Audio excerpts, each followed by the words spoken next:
Hey, it's Mike again. Let's talk about critical race theory. Critical race theory was developed in the 1970s in Harvard, I think.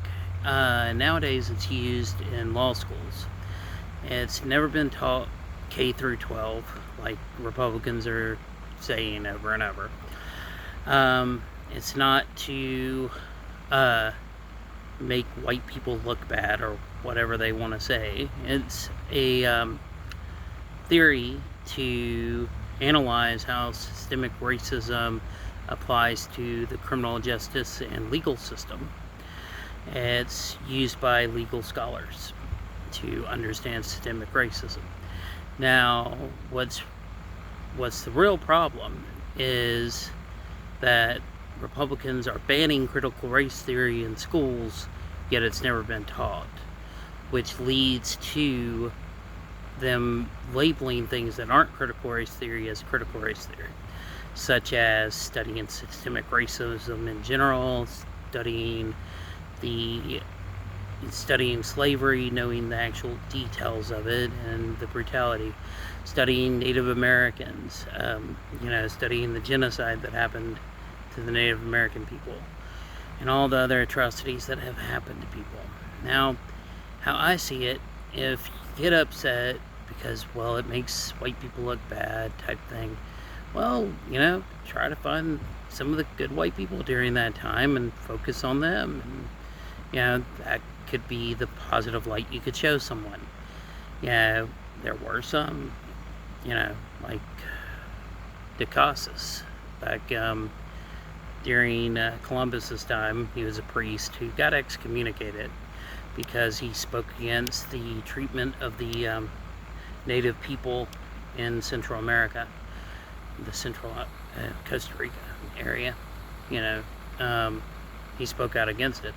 So that's somebody that y'all could focus on if it offends you so much that looking at what white Europeans have done wrong.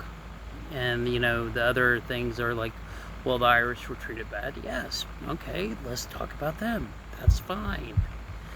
Let's talk about all races and all, good and bad, and know all the history. Instead, the actual accurate history that we can find. Instead of trying to whitewash it and go, oh, this wasn't that bad, that wasn't that bad.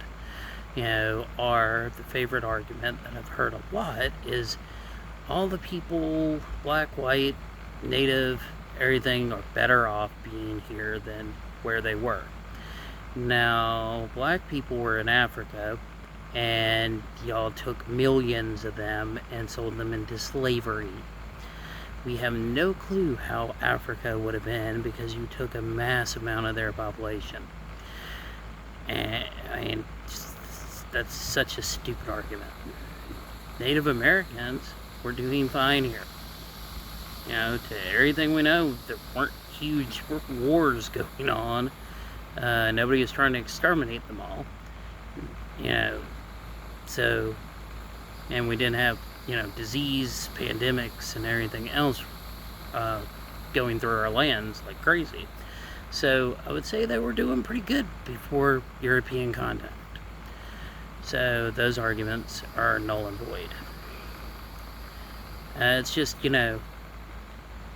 if we can't learn and grow, and if the truth destroys the ideas of America, it wasn't that strong to begin with, and I believe we are that strong that we can deal with truth and still have respect of some of the ideas America stands for. Why is that such a hard concept?